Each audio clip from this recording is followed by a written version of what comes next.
steal from me the least. I don't want to hire people who steal from me a lot.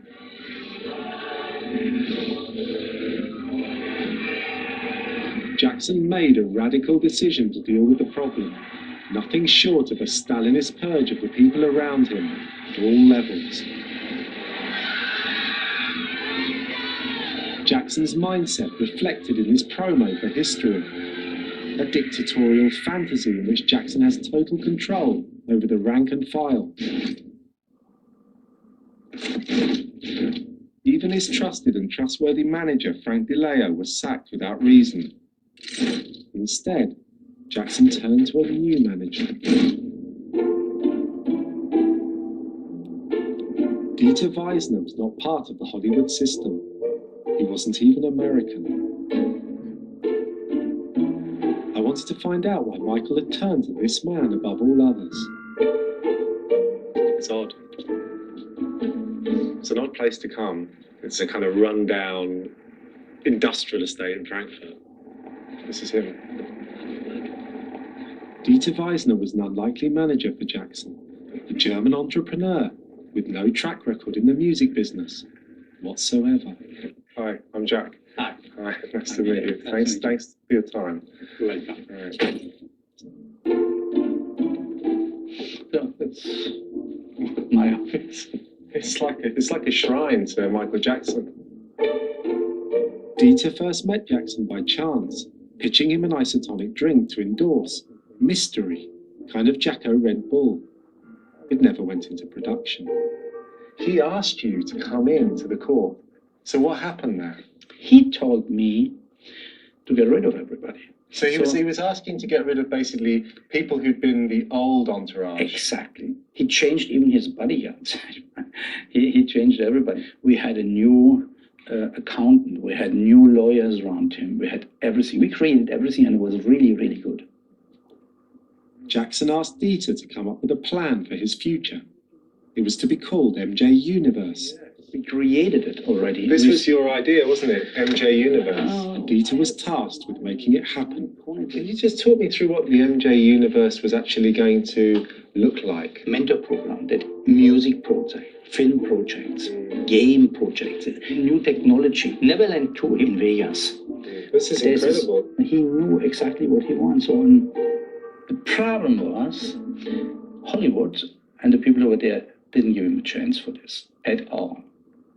Jackson had turned to the services of an outsider who was not part of the Hollywood family, and their plans stalled. I had the feeling that I was not welcome at all. There was people over there, they called me Hitler. And I think this is wrong. I had nothing to do with Hitler. Jackson had turned his back on Hollywood's services and was about to discover he couldn't survive without them. In 1993, a scandal was brewing, and Jackson would need to turn to the people in the shadows who make Hollywood's problems go away, whatever it takes.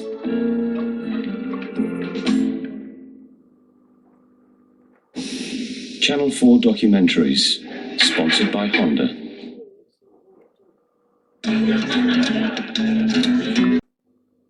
By Honda.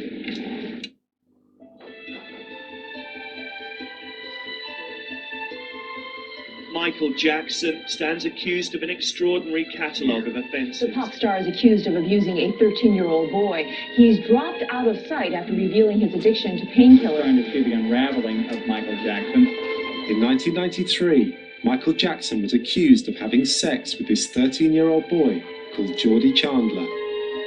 Allegations made by his father, Evan Chandler. When things go wrong for major Hollywood stars, a massive cleanup operation is launched by the people you never hear about, who offer a bespoke Hollywood service to make all your problems go away. Jackson turned to the services offered by this man, Paul Baresi, a private eye known in Hollywood as the Enforcer. I will go in your trash can and get an entire profile on you. I'll find out what your medications are, where you bank, where you shop, if you're having an affair. You'd be amazed what I can find in a trash can. The Hollywood underbelly stinks. It reeks. Sometimes you want to puke. That's how bad it is.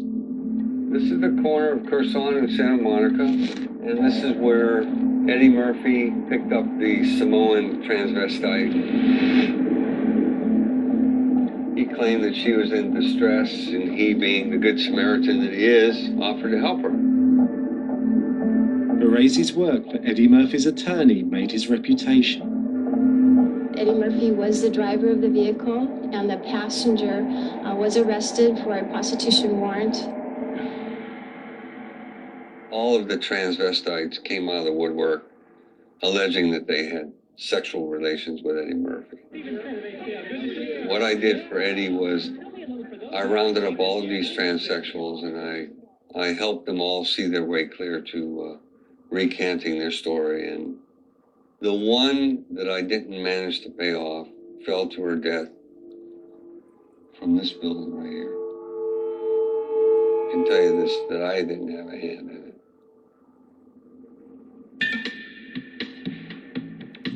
Baresi is a lightning rod for all the filth in Hollywood.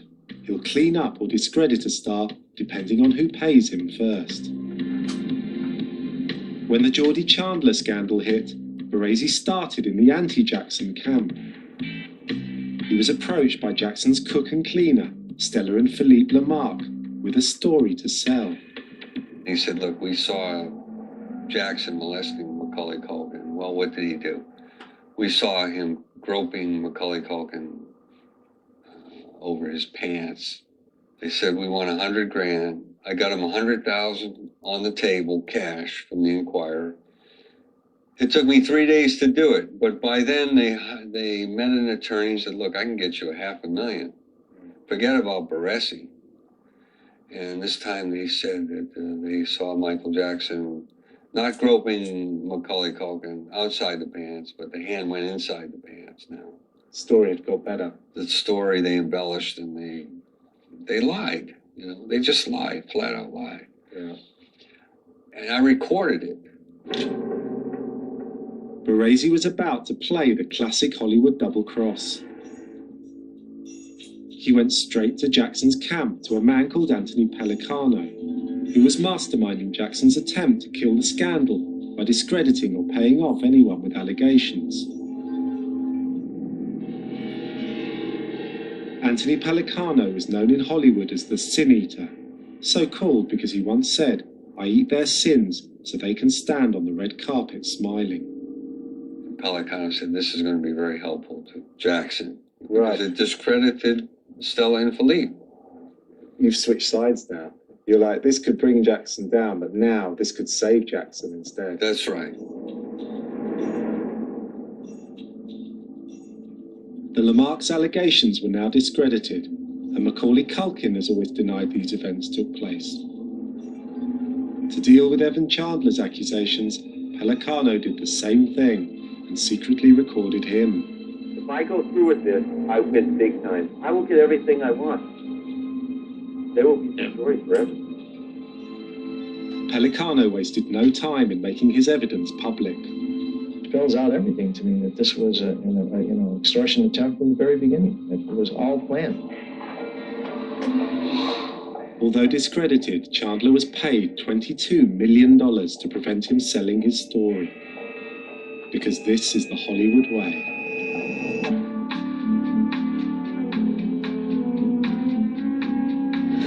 Pellicano was hired by other top Hollywood players, like Michael Ovitz, the head of Disney, to collect evidence against his enemies. And by comedian Chris Rock, when a model tried to extort money from him after sex. I'm better off getting caught with needles in my arm. Don't worry about it. You're not going to get no blows at career. I'm not going to let it happen. When Courtney Love was in dispute with the Nirvana estate, she made a call. I'm an old-style Sicilian. I only go one way. My clients are my family, and I'm very heavy-handed, honey. I need heavy-handed, baby. Nothing that was done for Jackson was out of the ordinary.